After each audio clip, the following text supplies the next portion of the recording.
नमस्कार, मी रेणुका. बुलेटिनमध्ये तुमचं स्वागत आहे. सगळ्या बातम्या आपण बघणार आहोत आणि बुलेटिनच्या सुरुवातीला एक महत्त्वाची बातमी आहे कोरोना बळींची आकडेवारी संदर्भातली आणि त्याच मुद्द्यावर आता सुप्रीम कोर्टानं सगळ्या राज्य सरकारना कशा रीतीने फटकारलंय याविषयीची बातमी बुलेटिनच्या सुरुवातीला. अधिकृत कोरोना बळींची आकडेवारी खरी नाही असं सुप्रीम कोर्टानं म्हटलंय आणि त्यामुळे राज्य सरकारांनी भरपाईचे दावे नाकारू नयेत. कोरोना बळींच्या कुटुंबियांना नुकसान भरपाई द्या असं आता सुप्रीम कोर्टानं म्हटलेलं आहे. तसे आदेशच त्यांनी राज्य सरकारना दिलेले आहेत. अर्ज केल्यापासून 10 दिवसात नुकसान भरपाई द्या असं स्पष्ट शब्दात सुप्रीम कोर्टानं म्हटलेलं आहे. नुकसान भरपाईसाठी दारोदार फिरायला लागू नये नागरिकांना, या दृष्टीने आत्ताच्या क्षणाचा हा महत्त्वाचा निर्णय म्हणावा लागेल. सुप्रीम कोर्टाच्या खंडपीठानं हे आदेश दिलेले आहेत असं कळतंय. महाराष्ट्र सरकारनं 60,000 दावे नाकारले होते, पण सरकार हे दावे नाकारू शकत नाही अशा शब्दात महाराष्ट्र सरकारलाही कोर्टानं आता सुनावल्याचं कळतंय. तांत्रिक कारण देत कोविड मृत्यूंचे म्हणजेच बळींचे दावे नाकारू नयेत असे निर्देशच आता सुप्रीम कोर्टानं राज्य सरकारांना काल दिले असं कळतंय. या कुटुंबांनी म्हणजे ज्या घरातील एखादी व्यक्ती कोरोनामुळे गेली अशा कुटुंबांनी नुकसान भरपाईचा अर्ज सादर केल्यापासून सरकारनं त्यांना 10 दिवसांच्या आत ती नुकसान भरपाई द्यावी असा आदेशही काढण्यात आलाय. अधिकृत कोरोना बळींची आकडेवारी खरी नाही आणि या अनुषंगानं कुठल्याही कोरोना बळींच्या कुटुंबियांचे किंवा कोरोना बळींच्या अनाथ मुलांचे नुकसान भरपाईचे दावे राज्य सरकारनं नाकारू नयेत असं आता स्पष्ट करण्यात आलंय. सुप्रीम कोर्टाचे न्यायमूर्ती शाह आणि न्यायमूर्ती नागरत्न यांच्या खंडपीठानं हे आदेश दिल्याची माहिती सध्या कळतेय. अधिक माहिती घेणार आहोत. प्रशांत लीला रामदास आमचे प्रतिनिधी आता आपल्या सोबत आहेत. प्रशांत, सविस्तर सांगाल सुप्रीम कोर्टानं कशा रीतीने राज्य सरकारना हे आदेश दिलेत? महत्वाचं म्हणजे कोरोनाच्या काळामध्ये पहिला, दुसरा आणि तिसरी लाट, या तिसरी लाटेमध्ये जे लोक मृत्युमुखी पडले त्या मृत्युमुखीच्या संख्येवरून राज्य सरकारांनी वेगवेगळे दावे करत आहे आणि तांत्रिक कारण देत हे मृत्यू कोरोनामुळे झाले नाही असं दावा सुप्रीम कोर्टामध्ये राज्य सरकारच्या वतीनं करण्यात आले. विविध राज्य आणि महाराष्ट्राचा समावेश आहे, उत्तर प्रदेशाचा समावेश आहे. या सगळ्या आकडेवारीवरती सुप्रीम कोर्ट नाराज झालेलं आहे. त्यांनी म्हटलं आहे की अधिकृत कोरोना बळीची आकडेवारी खरी नाही आहे. राज्य सरकारांनी भरपाईचे दावे नाकारू नये, कारण की ज्या पद्धतीनं कोरोना बळीच्या कुटुंबांना भरपाई देण्याचे आदेश सुप्रीम कोर्टाने दिले होते ते आदेश पाळणे काळाची गरज आहे आणि सुप्रीम कोर्टाचा आदेश न पाळणे हा सुप्रीम कोर्टाचा अवमान ठरेल असंही स्पष्ट केलेलं आहे. आणि सुप्रीम कोर्टाने हे स्पष्ट केलेलं आहे की सुप्रीम कोर्टाने राज्य सरकारांना असा आदेश देणं स्पष्ट केलंय की अर्ज केल्यापासून 10 दिवसाच्या आत सर्व ती नुकसान भरपाई राज्य सरकारने द्यावी. आपल्याला माहित असेल नुकसान भरपाईच्या मुद्द्यावरून ज्या पद्धतीनं जे कुटुंबीय जे कोणाच्या घरी त्यांची वडील वारले आहे, कोणाचे भाऊ वारलेले आहे, कोणाची पत्नी वारलेली आहे, कोणाची मुलं वारलेली आहे, या सगळ्यांच्या पार्श्वभूमीवर त्यांचे कुटुंबीय दारोदारी फिरू नये असं देखील सुप्रीम कोर्टाने स्पष्ट केलेलं आहे. महाराष्ट्र सरकारचे जवळपास 60,000 दावे जे होते ते नाकारले ते महाराष्ट्र सरकारने. त्या संदर्भात सुप्रीम कोर्टाने हे स्पष्ट केलं आहे की कुठलंही सरकार, उत्तर प्रदेश असो, महाराष्ट्राचं असो की इतर राज्यातलं कुठलंही सरकार हे राज्य सरकार दावे नाकारू शकत नाही आहे आणि तांत्रिक कारण न देता मृत्यूचे दावे नाकारणे म्हणजे थेट सर्वोच्च न्यायालयाचा अपमान आहे असंही स्पष्ट केलं आहे. त्यामुळे आता हा जो निर्णय सुप्रीम कोर्टाचे न्यायमूर्ती शाह आणि न्यायमूर्ती नागरत्न या 2 द्विसदस्यीय खंडपीठाने दिलेला आहे, त्यामुळे दिलासा सरळ त्या कोरोना बळीच्या कुटुंबियांना मिळाला असं मी म्हणावं लागेल. आणि जे मुलं अनाथ झालेले आहेत त्यांच्याही नुकसान भरपाईचे दावे राज्य सरकारने लवकरात लवकर पूर्ण करावे असंही स्पष्ट केलेलं आहे. त्याचबरोबर प्रशांत, पण याच्यामध्ये त्यांनी म्हटलंय की आकडेवारी खरी नाही, म्हणजे अशा मुद्द्यावर राज्य सरकारला माहिती देण्याच्या मुद्द्यावरून देखील फटकारले हे देखील दिसून येत आहे. त्या दृष्टीनं आता राज्य सरकारनं कशा रीतीने पावलं उचलण्याची गरज आहे जेणेकरून पुन्हा एकदा अशा पद्धतीनं सुप्रीम कोर्टानं तरी फटकारण्याची वेळ येऊ नये? बरोबर, राज्य सरकारने आता या संदर्भात जेही अर्ज कोरोनाच्या संदर्भात सुप्रीम कोर्टाच्या आदेशावरून राज्य सरकारने दाखल केलेले आहे की राज्य सरकारकडे जेही दावे आलेले आहेत, आपल्या महाराष्ट्रातील समजा उदाहरणार्थ 60,000 दावे नाकारले होते, त्यामागे कारण देणं स्पष्ट नाकार सांगू शकलं. त्यामुळे 60,000 कुटुंबियांना आपल्याला थेट त्यांना नुकसान भरपाई द्यावी लागणार आहे. याशिवाय सोबतच महाराष्ट्र सरकारला च्या समोर जेही अर्ज आलेले आहे ते कोरोना बळीचे आहे की या संदर्भात जेव्हा रुग्णालयामध्ये कोणी व्यक्ती मृत्युमुखी पडला आणि तो कोरोनाच्या काळात पडला तर त्याला जर कोर्टाने म्हटलं, त्या हॉस्पिटलने म्हटलं असेल की हा कोरोनाच्या काळात आणि संसर्गामुळे म्हटला तर जे कोरोनाचे सदस्य लक्षणं होते त्याच्या आधारावरती तर त्याला कोरोना बळी मानावं असं सुप्रीम कोर्टाने स्पष्ट केलं. त्यामुळे आता राज्य सरकारला निश्चितपणे या सर्व लाभार्थ्यांना निश्चितपणे मदत करावी लागेल, कुटुंबियांना देखील मदत करावी लागणार. धन्यवाद प्रशांत या सगळ्या सविस्तर माहितीबद्दल. त्यामुळे आताच्या क्षणाची महत्त्वाची बातमी, सुप्रीम कोर्टाच्या खंडपीठाने हे आदेश दिलेत. आता बातमी एक कोकणातून एक राजकीय, कारण नितेश राणे यांच्या जामीन अर्जावर काही वेळातच सुनावणीला सुरुवात होईल. पण नितेश राणे यांना प्रकृती अस्वास्थ्यामुळे जिल्हा रुग्णालयात त्यांच्यावर उपचार सुरू आहेत. नितेश राणे यांना पुढच्या तपासणीसाठी कोल्हापुरात नेण्याची शक्यता देखील आता वर्तवली जाते. राणे समर्थकांनी रुग्णालयाबाहेर जमायला सुरुवात केली असं देखील कळत आहे. राणेंच्या SSPM मेडिकल कॉलेजचे डीन RS कुलकर्णी जिल्हा रुग्णालयात दाखल झालेत अशी देखील माहिती सध्या कळते. त्यामुळे नितेश राणे यांची पुढची सुनावणी देखील यापुढे म्हणजे पुढच्या तपासणीसाठी त्यांना कोल्हापूरला नेलं जाईल असं देखील कळतंय. जामीन अर्ज एकीकडे सुनावणीला सुरुवात होणार आहे, पण दरम्यान नितेश राणे यांची प्रकृती ठीक नसल्यामुळे त्यांना जिल्हा रुग्णालयात त्यांच्यावर उपचार सुरू आहेत अशी देखील माहिती सध्या कळतेय. त्यामुळे आताच्या क्षणाचे हे महत्त्वाचे अपडेट, ज्याच्याविषयी आणखी माहिती जाणून घेऊयात. विशाल रेवडेकर आमचे प्रतिनिधी आता आपल्या सोबत आहेत. विशाल, आत्ताचे काय काय घडामोडी आणि हालचाली सध्या तिथे सुरू आहेत?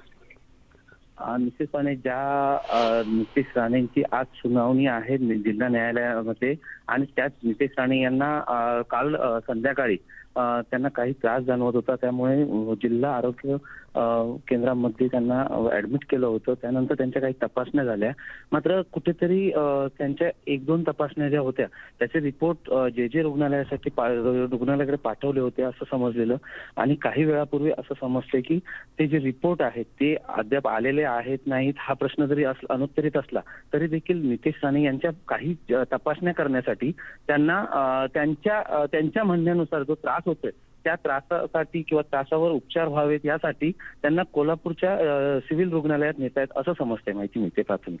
विशाल, पण एकीकडे म्हणजे या आता हालचाली आहेतच, जामीन अर्जासंदर्भातल्या सुनावणी संदर्भातल्या काही आणखीन माहिती कळू शकली किंवा न्यायालयीन प्रक्रियेमधले पुढचे आणखीन काय टप्पे आहेत त्याच्याविषयी काही कळू शकले? न्यायालयाची आजची जी सुनावणी आहे ती आज वकिलांच्या म्हणण्यानुसार आजच होणार आहे. मात्र सूत्रांच्या माहितीनुसार अशी माहिती मिळतेय की नितेश राणे यांची जे तपासी अधिकारी आहेत, कणकवली पोलीस स्टेशनचे पोलीस अधिकारी, हे मात्र आज आणि काल दोन्ही दिवस दिसून आलेले नाहीत. मात्र त्यांची जर सुनावणीच्या दरम्यान कुठे गरज लागली तर ही सुनावणी आज होते की जर ते सुट्टीवर असल्यामुळे जर सुनावणी पुढे जाते हे मात्र पाहणं गरजेचं ठरेल. विशाल, दोन्ही म्हणजे एकीकडे या जसं तुम्ही म्हणालात की तपास अधिकाऱ्यांचा मुद्दा, त्याच्याविषयी कधी कळू शकेल, आणि जसं म्हटलं जातंय की आता हॉस्पिटल बाहेर देखील राणे समर्थक तिथे जमायला सुरुवात झाली आहे, त्यांना साधारण कधीपर्यंत कोल्हापूरला नेलं जाणार आहे याविषयी काही कळू शकलंय?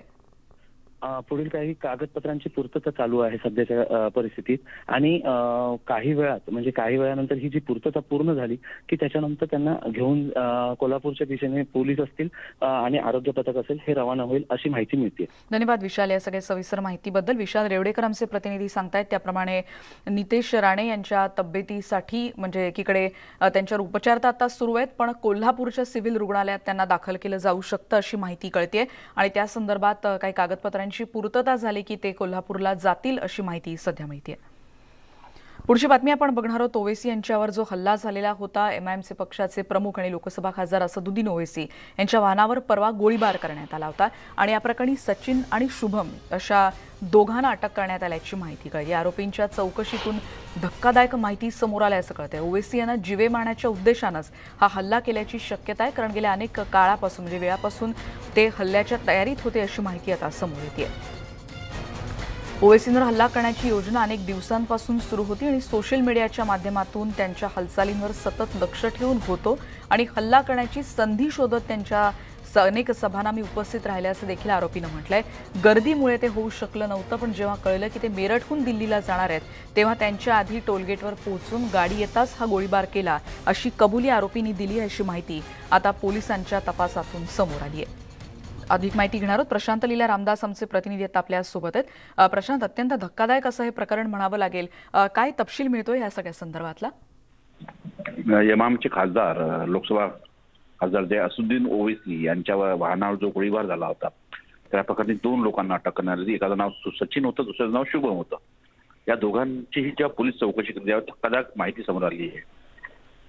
ओवेसींना जीवे मारण्याच्या उद्देशाने हा हल्ला केल्याची माहिती पुढे आली आहे.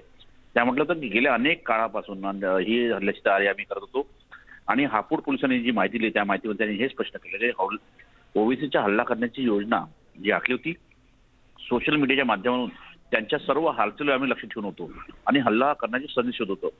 ते जेव्हा सभांना उपस्थित राहत होते त्या मात्र त्या तिथे मोठी गर्दी असल्यामुळे तिथे हल्ला करू शकत नव्हतं. मग जेव्हा कळालं ते मेरठहून दिल्लीला जात आहे तेव्हा त्यांच्या आधी टोलगेटवर पोहोचून गाडी येताच गोळीबार केल्याची कबुली आरोपींनी दिली आहे. त्यामुळे हा एक मोठा धक्कादायक हे आहे की ज्या पद्धतीनं ओवेसीच्या संदर्भात खास करून असुद्दीन ओवेसी उत्तर प्रदेशच्या निवडणुकांमध्ये प्रचार सभा करताय.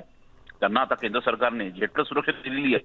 पण असं असताना ज्या पद्धतीने एखाद्या संसद सदस्यावर एका पक्षाच्या राष्ट्रीय अध्यक्षावर अशा प्रकारे कट टाकला जातो यामध्ये कोणाच्या आधारावरती यांनी ही हल्ला केला याचा देखील खुलासा आता पोलीस करतील का हे देखील पाहणं महत्त्वाचं आहे. हे जरी हल्लेखोर येणार होते कारण इतक्या मोठ्या प्रमाणात जर त्यांचा पाठलाग केला जात होता किंवा वेगवेगळ्या सभांना या दोघांची उपस्थिती जर असेल तर निश्चितच याचा सूत्रधारापर्यंत पोहोचणं हे खूप मोठं आव्हान ठरू शकतं.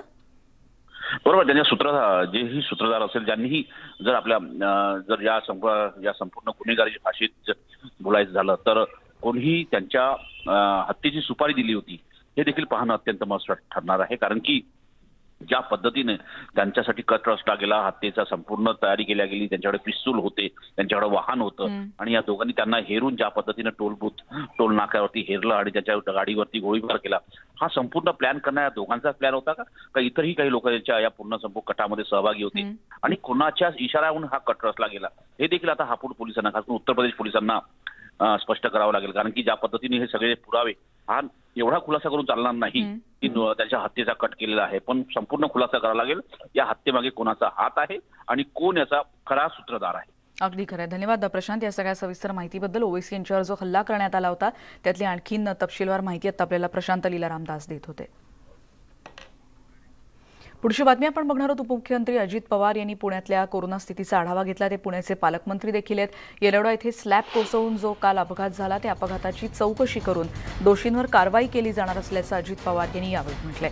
यावेळी त्यांनी पुण्यात कोरोना रुग्णसंख्या कमी होतीये, 1ली ते 8वी पर्यंतच्या शाळा आता पूर्ण वेळ भरवल्या जातील असं देखील अजित पवारांनी स्पष्ट केलंय. जम्बो कोविड सेंटरच्या टेंडरमध्ये जो गैरप्रकार झाला त्याचा आरोप जे करतायत काही जण ते आरोप पुराव्यानिशी सिद्ध करण्याचं आव्हान देखील त्यांनी केलेलं आहे.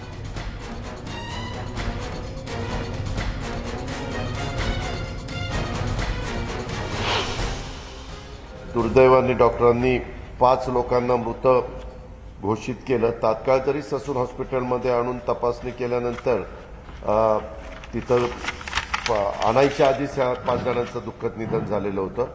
उर्वरित 4 कामगारांच्यावर उपचार चालू आहेत आणि त्यांची तब्येत आता बरी आहे. काही जण तिथून खाजगीमध्ये देखील गेलेले आहेत आणि त्यांना 5 लाख रुपये त्यांचे जे दुःखद निधन झालं त्यांच्या नातेवाईकांना प्रत्येकी 5 लाख रुपयाची मदत जाहीर करण्यात आलेली आहे. ज्यांचं उपचार चालू आहेत त्यांचाही सगळा खर्च आपण त्या ठिकाणी करतोय. राज्याच्या संदर्भामध्ये देखील मुख्यमंत्र्यांच्या अध्यक्षतेखाली बैठक झाली आणि त्याच्यात पण थोडंसं कोरोनाचं प्रमाण कमी पॉझिटिव्हचं पाहायला मिळाल्यानंतर नियमामध्ये शिथिलता करण्यात आली. तर कोणती शिथिलता करण्यात आली तर स्पर्धा ज्या असतात, मग घोड्याची स्पर्धा असेल, बैलाची स्पर्धा असेल, इतर खेळांच्या स्पर्धा असतील, कसल्याही प्रकारच्या स्पर्धा त्या 25% उपस्थितीमध्ये त्या भरवण्याच्या करता जिल्ह्यामध्ये असेल तर जिल्हाधिकाऱ्यांनी परवानगी द्यायची, तुमच्या पुणे महानगरपालिकेत असेल तर विक्रम कुमारांनी परवानगी द्यायची आणि पिंपरी चिंचवडमध्ये असेल तर राजेश पाटलांनी परवानगी द्यायची. ही सूत्र ऑल ओव्हर महाराष्ट्र. तर तो अधिकार आपण स्थानिकांना दिलेला. आज दोन्ही आयुक्तांशी बोलत असताना एक लक्षात आलं की थोडंसं 15 ते 18 वयोगटातल्या मुलामुलींच्या करता लस जेवढी अवेलेबल पाहिजे तेवढी लस उपलब्ध नाही. आज पण आपल्याला लसीकरण करता आलं नाही कारण लस नाही, उद्या पण करता येणार नाही. परंतु विभागीय आयुक्त सौरवराव म्हणाले की सोमवारी लस येणार आहे. इथून पण प्रयत्न चाललेला आहे. मी पण आता मुंबईला गेल्यानंतर संबंधितांशी बोलतो, केंद्राशी संपर्क साधून की बाबा ही लस 15 ते 18 वयोगटातली कुठेही असं शॉर्टेज पडता कामा नये. मग ते आपली पर्सेंटेज वाढायला त्याच्यातनं मदत झाल्याशिवाय राहणार नाही.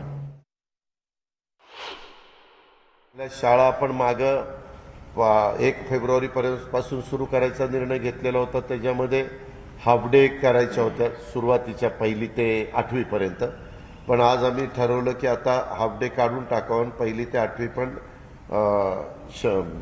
पूर्णपणे उपस्थित आहेत. फुल डे आपल्या राज्यावर येतो. पुणे जिल्ह्यात, पुणे शहरात, पिंपरी चिंचवड शहरात मी जे सांगतोय ते ह्याच्यातलं. दरम्यान राज्यात झालेल्या टीईटी घोटाळ्यासंदर्भातल्या चौकशी प्रकरणी पोलिसांवर कुठलाही दबाव नाही असं देखील अजित पवार यांनी यावेळी स्पष्ट केलं. पोलिसांकडून या संदर्भात अत्यंत पारदर्शकपणे तपास सुरू आहे असे देखील ते यावेळी म्हणाले. दरम्यान या घोटाळ्यासंदर्भातल्या प्रकरणाची सगळी माहिती घेण्याचा अधिकार मुख्य सचिवांना असतो. त्यामुळे मुख्य सचिव तपासासंदर्भात पूर्ण माहिती घेतील आणि टीईटी घोटाळा चौकशीत सरकारच्या बाजूने कुठलाही हस्तक्षेप केला जाणार नाही असं देखील यावेळी अजित पवार म्हणाले.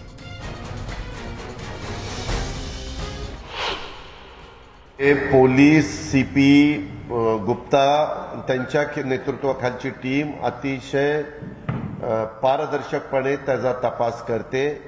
त्याच्यामध्ये तुम्ही पहा, गेले काही काळ वेळच्या वेळेला त्यांना जिथं जिथं काही पुरावे मिळाले, जिथं जिथं काही गोष्टी लक्षात आल्या, तिथं तिथं कारवाई करण्याचं काम त्यांच्या वरिष्ठांच्या कानावर घालून त्यांचं चाललेलं आहे.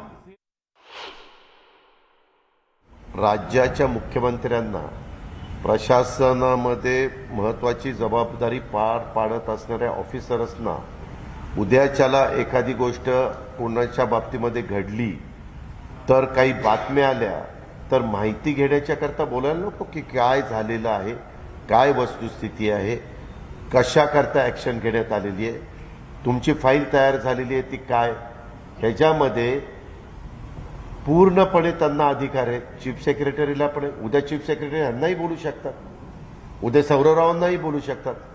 जर कुठले, आम्ही पण मंत्रालयामध्ये बसल्यानंतर कुठली तक्रार आली एखाद्या व्यक्तीच्या बद्दल तर दुसरी बाजू काय आहे ते समजून घेण्याच्या करता पण बोलावं लागतं. मी जिल्ह्याचा पालकमंत्री आहे, त्यावेळेस हे काय झालंय, कुणी आदेश दिलेले होते, काय तपासामध्ये आहे, त्याच्यामध्ये तपासात हस्तक्षेप करणं वेगळं आणि तपासाच्या संदर्भातले उद्या सभागृह सुरू झाल्यानंतर विरोधकांनी प्रश्न विचारल्यानंतर दिलीप वळसे पाटलांना उत्तर द्यावं लागेल. दिलीप वळसे पाटीलच्या सभागृहामध्ये नसेल, मी असेल तरी मला पण त्याच्याबद्दलचं उत्तर द्यावं लागेल. माझे मुख्यमंत्री असते तर उत्तर द्यावं लागेल. त्याच्यामुळे ही माहिती तर घेतली जाणारच ना. आणखीन एका मुद्द्यावर अजित पवार यांनी प्रतिक्रिया दिली आणि या संदर्भातल्या चौकशीचे आदेश दिले. ती बातमी अशी आहे की पालघरच्या दापचेरीमध्ये 100 वर्षांपूर्वीच्या झाडांची कत्तल करण्यात आली. एक मोठा प्रकल्प तिथे उभारला जाणार आहे आणि या प्रकल्पात दापचेरीतली काही झाडं तोडण्यात आली आणि या वृक्षतोडीला स्थानिकांनी जोरदार विरोध केला आणि याच संदर्भातली बातमी न्यूज 18 लोकमतनं दाखवली होती. या बातमीची दखल अजित पवार यांनी घेतलेली आहे आणि पालघर दापचेरी दुग्ध प्रकल्पाबद्दल नेमकी कशामुळे ही कत्तल केली जाते याबद्दलची माहिती घेतली जाईल आणि मुख्यमंत्री उद्धव ठाकरे आणि पर्यावरण मंत्री आदित्य ठाकरे हे दोघेही पर्यावरणाच्या प्रश्नाबद्दल आग्रही असतात असंही यावेळी उपमुख्यमंत्री अजित पवार यांनी स्पष्ट केलं. बघूयात त्यांनी काय म्हटलं. दापचेरी दुग्ध प्रकल्प आहे ना पालघर मधला, बेकायदा झाडांची कत्तल झाली, लाईट नाही, प्रचंड दुरावस्था आहे. कसली लाईट नाही? त्या परिसरात गेली 5 दिवस पालघर परिसरात दापचेरी दुग्ध प्रकल्प. मग त्याची माहिती घेतली जाईल. त्याच्यामध्ये उलट राज्याचे मुख्यमंत्री उद्धव ठाकरे साहेब आणि पर्यावरण मंत्री, पर्यटन मंत्री आदित्य ठाकरे दोघंही याच्याबद्दल खूप आग्रही असतात. हे वृक्षतोड वगैरे, तुम्हाला माहिती आहे की मेट्रोच्या एका प्रकल्पाच्या संदर्भामध्ये तिथं वृक्ष तोडायला लागू नये त्याकरता काही वेगळा निर्णय घेण्यात आलेला आहे. तर ह्याही बाबतीमध्ये घेतला जाईल, त्याच्या शहानिशा त्या ठिकाणी केली जाईल. आणि यानंतर एक महत्त्वाची बातमी येते आणि ती बातमी आहे ईडीकडून परमबीर सिंग यांच्याकडे चौकशी सुरू आहे आणि त्यात धक्कादायक माहिती आता समोर येते. पोलिसांच्या बदल्यांसाठी मंत्र्यांचे कोडवर्ड होते असा ईडीच्या तपासात मोठा खुलासा परमबीर सिंग यांनी केलाय आणि ईडीला त्यांनी ही ट्रान्सफर लिस्ट दिलेली आहे. कोडवर्डमध्ये बदल्यांसंदर्भातली नोंदणी करण्यात येत होती. पोलिसांच्या नावासमोर कोडवर्ड लिहिले जायचे आणि या बदल्यांसाठी मंत्र्यांच्या शिफारसी येत होत्या असं देखील त्यांनी म्हटलंय. मंत्र्यांच्या मर्जीनं या बदल्या व्हायच्या. पोलिसांच्या नावापुढे त्या मंत्र्यांच्या नावांचा कोडवर्ड लिहिला जायचा असं देखील आता त्यांनी म्हटलेलं आहे. त्यामुळे या 100 कोटींच्या कथित वसुली प्रकरणातले आणखीन धागेदोरे पुढे येत असतानाच परमबीर सिंग यांनी एक्सक्लुझिव्ह माहिती या संदर्भातली न्यूज 18 लोकमतच्या हाती लागली आणि ज्याच्यामध्ये या धक्कादायक माहितीत कोडवर्डमध्ये या बदल्यांसंदर्भातली नोंदणी त्या पोलीस अधिकाऱ्यासमोर केली जात होती की अमुक मंत्र्यानं या अधिकाऱ्याची किंवा या पोलीस अधिकाऱ्याची बदली करण्याची शिफारस केली असे कोडवर्ड तिथे होते अशी देखील माहिती आता परमबीर यांच्या तपासातून समोर येताना दिसते। त्यामुळे आताच्या क्षणाची ही एक महत्त्वाची बातमी। परमबीर सिंग यांच्या चौकशीतून आणखीन काही माहिती येते ज्याच्यामध्ये पोलिसांच्या बदल्यांसाठी मंत्र्यांचे कोडवर्ड होते आणि कोडवर्डमध्ये बदल्यांसंदर्भातली नोंदणी केली जायची असं देखील माहिती आता त्यांच्या या सगळ्या चौकशीतून समोर येते। न्यूज 18 लोकमतच्या हाती ही एक्सक्लुझिव्ह माहिती लागलेली आहे। मंत्र्यांच्या शिफारसी व्हायच्या आणि कुठला मंत्री किंवा कुठल्या पोलीस अधिकाऱ्यासंदर्भात एखाद्या मंत्र्याची शिफारस आहे त्या कोडवर्डवरून कळत होतं असं देखील आता या चौकशीतून समोर आलंय।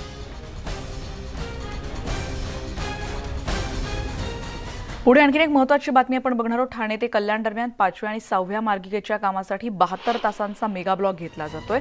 शुक्रवारी मध्यरात्रीपासून हा मेगा ब्लॉक सुरू झालाय। 3 दिवसांचा मेगा ब्लॉक सर्वात मोठा आहे आणि विशेष करून कोकणात जाणाऱ्या आणि कोकणातून येणाऱ्या मेल एक्सप्रेस गाड्या त्यामुळे रद्द करण्यात आल्यात। काही मेल गाड्या या पनवेलहून सुरू करण्यात आल्यात आणि जम्बो मेगा ब्लॉक दरम्यान प्रवाशांची गैरसोय होऊ नये यासाठी संबंधित महापालिकांना विशेष बस सेवा सुरू करण्याची विनंती देखील रेल्वे प्रशासनानं केली आहे। या ब्लॉक दरम्यान अनेक मेल एक्सप्रेस रद्द करण्यात आल्याची अशी माहिती देखील मध्य रेल्वेचे वरिष्ठ जनसंपर्क अधिकारी शिवाजी सुतार यांनी दिली।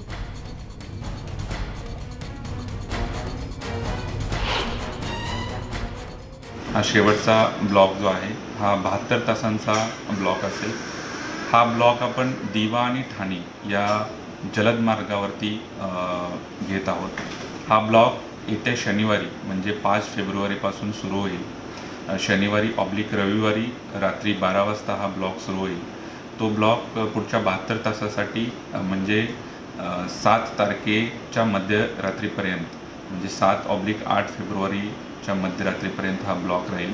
या ब्लॉकच्या दरम्यान जे आहे स्लो मार्गावरती ज्या धीम्या मार्गावरती ज्या आहेत या गाड्या चालू राहतील। आणि सगळ्या बातम्यांचे अपडेट घेतल्यानंतर या बुलेटिनमध्ये इथेच थांबतोय आणि सगळ्या बुलेटिनमध्ये येणाऱ्या सगळ्या बातम्यांचे अपडेट्स तुमच्यापर्यंत पोहोचत राहतील। जाताना महत्त्वाची आठवण कोरोना प्रतिबंधक नियमांचं पालन करा जेणेकरून तुम्ही सुरक्षित राहू शकाल। फेसबुक आणि ट्विटरवर आम्ही आहोतच, त्याचबरोबर यूट्यूबवर देखील आम्हाला फॉलो आणि सबस्क्राईब करायला विसरू नका। पहा फक्त न्यूज 18 लोकमत।